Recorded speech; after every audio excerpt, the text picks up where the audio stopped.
Duha ka semana human ang insidenteng dunay estudyante nga nahulugan og bunga sa lubi sa ulo samtang gapaabot og sundo. Nagpabilin gihapong nakabarog ang mga punuan sa lubi sulod sa General Santos City SPED Integrated School. Gani, gikumpirma sa ilahang SPTA president nga gipangputol na ang mga bunga sa maong mga punuan. Kasi ang school mismo is under sa government manggod ma'am. So gipangitaan amrag one of the requirements iya is the assessment and the land tax, land tax and the title. So yun siya. So ang school mismo ma'am is under sa government manggod nga property.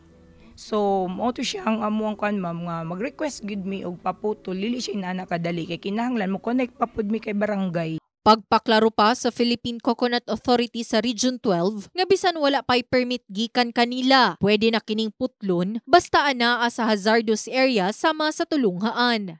Ang amo lang ginapangayo sa mga applicant is i-notify lang sa ami nga naagyoy lubi nga putulon due to reasons nga hazard siya. Tapos ipakita lang ang ilang proof nga sila owner, and then ipa-inspect na mo kung hazard na, then to follow na lang ang permit to cut nga i-issue. As long as naa sila intent na kuhaan to check permit, ipa-go na mo immediately ang cutting para ma-prevent gitong mga cases na may madisgrasya sa lubingan. Sumala pa kay Regional Director Emily Lorion sa Philippine Coconut Authority nga doon na mga insidenteng nangamatay tungod na hulugan og bunga sa lubi. Ang responsable ana nga kuan katong tag-iya kay sila ang tag-iya ana nga mga punuan ko whatever nga naay mga disgrasya nga mahitabo, sila ang dapat basulon kay nganong nagbutang man sila lubi sa mga area nga hazardous, di ba?